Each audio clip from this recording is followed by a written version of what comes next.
Жолуксак кандай жакшы, жолуккан кандай жакшы, жолуккан кандай жакшы.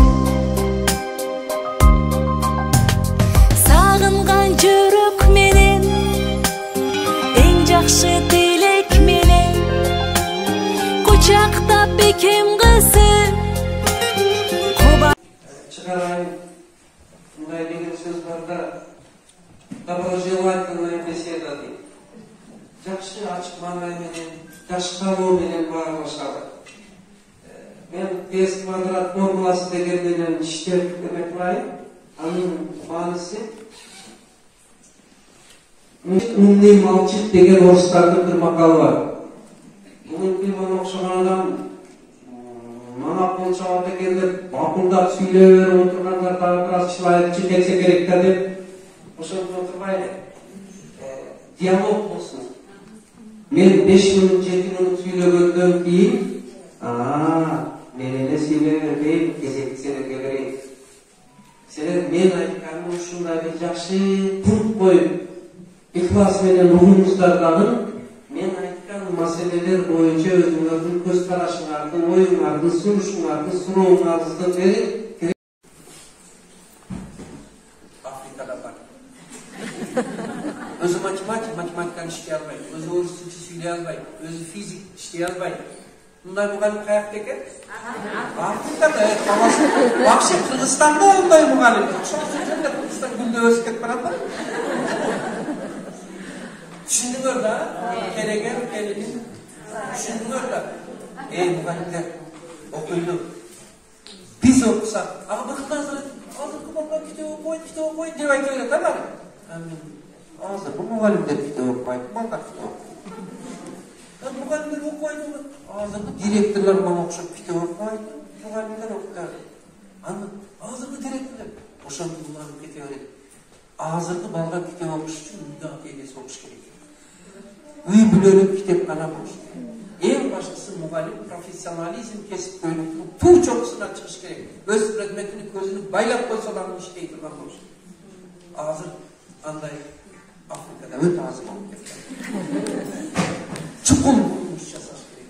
Мен мугалимдерден макташ эмес, сындаш эмес, мындай кичине сын сөзүмдө өтө дипломатичный айттым. Айылдарын багышыңыз.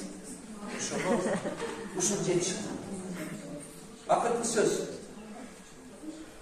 Мынау өзүн өзү тарбиялоо. Балдарды ата-эне тарбиялайт, мугалим тарбиялайт. Бирок өмүр бою жүзгө кырсын бирге жүрө албайт. Ар бир адам өзүн өзү тарбиялабаса болот. Мынау жайдын өзүн өзү тарбиялоо. 3 жаштан 100 жашка чейин адам өзүн өзү тарбиялаш керек.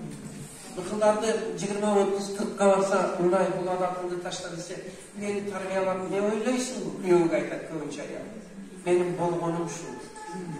Же күйөөсү аялына айтат. Акайса мен бул китепти жазып атымдан 100 жашка киргенге чейин адам өзүн өзү тарбиялаш керек экен. Эмнеге дегене? Внимание. Келин болушта өзүн өзү тарбиялоо. Күйөө бала болушта, кайне болушта өзүн өзү, кайната болушта өзүн өзү тарбиялоо. Чоңата болушта, чоңу не болушта, эл аксакалы болушта тарбиялаш. 99 жашка барганда жакшы дуа берип, кийинки сапарыңды ойлошто өзүн өзү тарбиялаш. Карасаңыз тарбияга чочун китептин атын мен жазганмын, бүтпөс китеп. Мунун ичинде нафсти тарбиялаш, көздү тарбиялаш, тилди тарбиялаш. Мен айтам, ошого бай айттым, биз тарбиянын тынсынын бир точкасында баштайлык. Нафсти тарбиялаш өтө кыйын экен. Мүнөздү тарбиялаш өтө кыйын экен. Тилди тарбиялаш, көздү тарбиялаш, угун кулакты тарбиялаш, жашоо образын тарбиялаш, сүйлөөнү тарбиялаш. Быкылдар менен отурсам, ля-ля-ля-ля-ля-ля-ля точка бергүл жабай. Суроо бере берет, сүйлөй берет. Өзүдө бир тар караса жогору алдындагы адамды кажаттыр. Бул деген ал бардыгы маданияттын жети, ошонун бардыгы өзүнө тарбиялаш, ушу китепти жазып койгон. Ушуну менен сөзүм жыйынтык.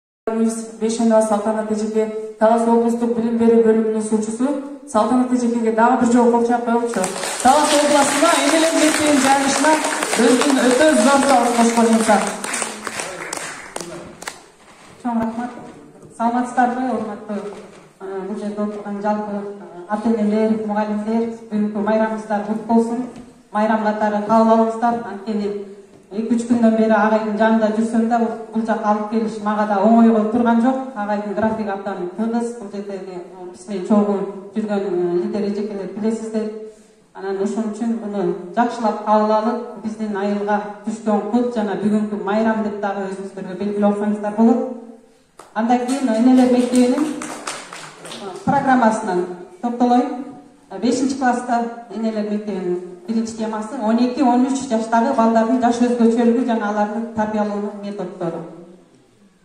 Экинчи, бала бакчадан баштап 11-класстын окуучуларына чейин кандай теманы өтүш керек? Бул жерде баардыгы жазылган. Ал эми ушунун эле жоопторун бул жерден алсаңыздар болот. Ата-энелер сиздер үчүн деген эң сонун жалпак тил менен жазылган, абдан түшүнүктүү. Өнүктүрөбүз, класстердик эме экономикалык жарма. Мен бираз көңүлүм ыраазы болуп атам. Кудай ишин ушул багытта кетип, өзүбүздү өндүрүш болсун. Биз деле ошо президенттерибизди жамандай берип, депутаттар андан көрө жакшы деп, жакшылыкты күтүп, бир балдарыбызды жакшы окуталы деп. Анан мамлекеттин жетекчилерин сындагандарды угуп туруп мынаны айткым келет. Ар бир ата, ар бир эне өзүнүн мамлекетинин президенти, премьер-министри, өзүнүн мамлекетинин президенти, премьер-министри, үй бүлөсү. Балдары онун жарандары. Биз президенттерди сындайбыз, депутаттарды сындайбыз. Сен балаң 0-1-2 алып атса, сеники сындайбыз. Значит, сен да сынабый президент экенсиң. Бир маңайды түзүп атат. Ал маңайдын аты, внимание, пессимистик, кош көңүлдүк, көңүл чөккөндүк, анан стресс абал.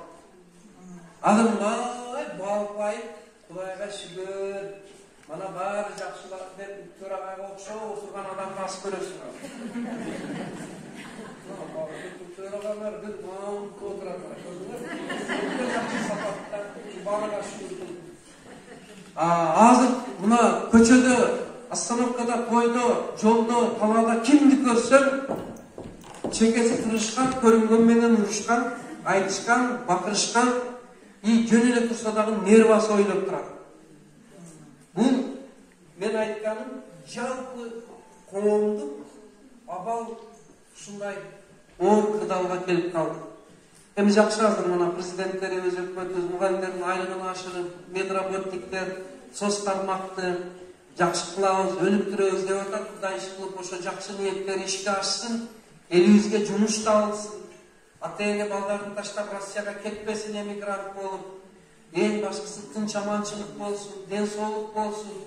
Оорубасын адамдарыбыз, ооруларга Кудай шифа берсин, мына эпидемиялардан сактасын. Мынага шүгүр кылышыбыз керек, шуну Кудайдан тилешибиз керек. Жанагы неге стресс болот дегенин бир дагы себеби балдардын күндөлүгүн ачып көрбөйт. Мектепке барып сабакка катышышка убагы жок. Туурабы? Туура болсо кичине туура деп туруп, баардыгы уже нерв стресс болуп калат. Потому что аларга теңелиш кыйын да. Айткым келет, Кудайга шүгүр кылып эле жүрөбүз. Не кыласың олорго теңелип? Алар өзүнчө бир мүмкүн ошол өтө чоң байлыкка, мансапка жеткендер жөнөкөй адамдын жашоосуну арзы кылат. Ошого суктанат. Анткени ал бекабатыр жашайт. Тынч аман жашайт. Ошого мына ушул жагдайларды мен бекер айтып жатканым жок. Бул объективный условия. Эмне үчүн эне мектеби керек болуп калды? Эми балдар, мынауну көргөн балдар азыр зум поколения дейт да, азыр андан өтүп зумер. Дагы бир башка муун пайда болду. Булар өтө скоростной. Бардык нерсени тез түшүнөт. Тез кабыл алат, тез көңүлү калат. Көп биз ата бабабыз айтып жүргөн тарыхый, маданий, иман инсаптык маселелерге анча маани бере бербейт, таң калбайт. Алар мына интернет коомунун балдары болуп калды. Кимин өкүнүчтүүсү азыркы Алтынбек, келиңиз отуруңуз, мына. Алтынбекпи? Көз көтпеді. Қана Алтынбек. Отырады. Мен алып келген адам ұшы. Алтынбекке военный екен, майор. Енелерге олар келіп, бұл біздің башқақларға жұмысымыз жоқ екен. Біз де оқушымыз керек екен. Білем де, алам көрегенмін өзім қаласа чомайтып, арналайым да. Оларға жақпайды, күйеу бала жезделерге жақпайды. Директорларға да анша жаба өрмейді, мектепке өрмейді. Ақниет, білім сапатын ойлаған директор болса, өзі шақырып, қызығып, өткөздіріп.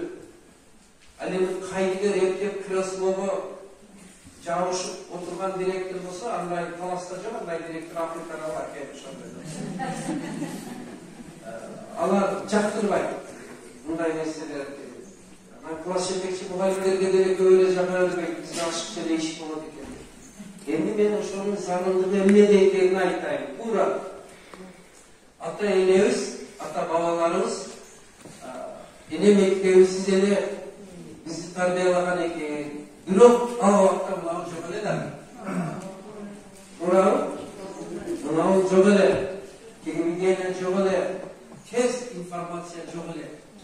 Жаштар, балдар эле эмес, чоң муулдардын бардыгы мынанын ичине кирип кетти. Азыр үйлөргө кирсеңиздер, атасы ал жакты карап группасы менен отурат, апасы бул жакты, балдары кудайга шүгүр, ата менен апам деле телефон менен обара деп, ол коммуникацияны ол дагы обара. Бир үйлөрдө жашап, ушул күйөө аял менен да сүйлөшпөй калдык ошол. Ушулардан башкасы. Мына ушундай жагдай болуп кетти. Ал эми мынанын ичине кирип кеткен балдар такыр сабак окубай калган. Бул жүздөн бир Құдай исап берген балдар ойетті бар деп оқуаса, көпчілігі күнігіла сутычны мынау менен жүрек. Мынау шылардың бардығы азыр чукун, резкий. Тарбияға мамилемізді өзгөртүүгө туура келди. Onun içinde жестокость, қатал, зорлық, зомбулук, натура эмес, жүрүш-туруш, жашоо. Аланды, ал киноларды, ал көрүнүштөрдү, сүрөттөрдү көргөндөн кийин балдар, кыздар, жаштар эмес, чоңдор деле уже башка иш нерсе кызыксыз болуп калат. Мынау менен эмне бар? Чынын айтканда ар бирибиздин адын кеминде 5-6 группаңыз бар. Классташтар, туугандар, достор, курсташтар, кошуналар, айылдаштар деп. Ең қызықты маалымат айылда кандай ушак болуп атат. Президент, министрлер эмне болду? Шу бардык нерсеге кызыгабыз, өзүбүздүн балдардын билимиге кызыгууга убакыт.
Мугалимдердин атынан чакан берүүбүздү берип коёк. Убакытта пайдаланып.